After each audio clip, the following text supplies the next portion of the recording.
Sunday morning, April 12th, my wife woke from what was a really deep, profound sleep, and as she was waking, a voice distinctly spoke to her. And the voice spoke with great authority, and it said to her, "You must stop spending your thoughts, your time, and your money. Everything in life must be an investment."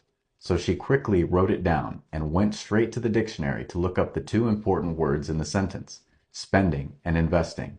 The dictionary defines spending as to waste, to squander, to lay out without return.